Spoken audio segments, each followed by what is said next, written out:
মানতে অনেক ঝামেলা হচ্ছিল। আর সেই ঝামেলাকে কেন্দ্র করে হয়তো এই বড় ঘটনাটি ঘটতে পারে। আমরা মনে করছি যে এটা ইন্ডিয়ার মধ্য দিয়ে হয়েছে এবং কি শেখ হাসিনা সেটা জানতেন এবং সেটা তিনি বুঝতে পেরেছিলেন। বুঝতে পেরেই সে সময়ে স্বরাষ্ট্র মন্ত্রী যে ছিল সোহেল তাজ, তাকে বিদেশে পাঠিয়ে দেওয়া হয়েছিল।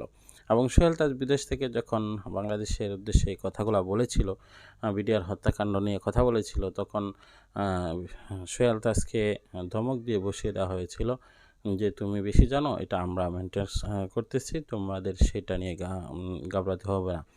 অর্থাৎ শেখ হাসিনা নিজের উদ্যোগে সেটা পরিকল্পিতভাবে এটা করেছে এবং সোহেল তাজকে এটা থেকে বিরত রেখেছে, দূরে রেখেছে। এবং অনেকে বলছে সোহেল তাজ সেখানে উপস্থিত ছিল, বিদেশে যাওয়ার কথা বলে সিলেট থেকে তিনি আবার সেই বিডিআর পিলখানার মধ্যে এসেছিল। প্রিয় দর্শক, এই সকল বিষয়গুলো নিয়ে আমরা নিজেরা কোনো মন্তব্য করছি না। সাংবাদিক ইলিয়াসের সহ আরও গুরুত্বপূর্ণ কিছু ভিডিও আমরা এই চ্যানেলে দেখিয়েছি। অবশ্যই না টেনে সকল ভিডিওগুলো দেখবেন, তাহলেই বুঝতে পারবেন। আজকের মতো জানিয়েছি। আসসালাম।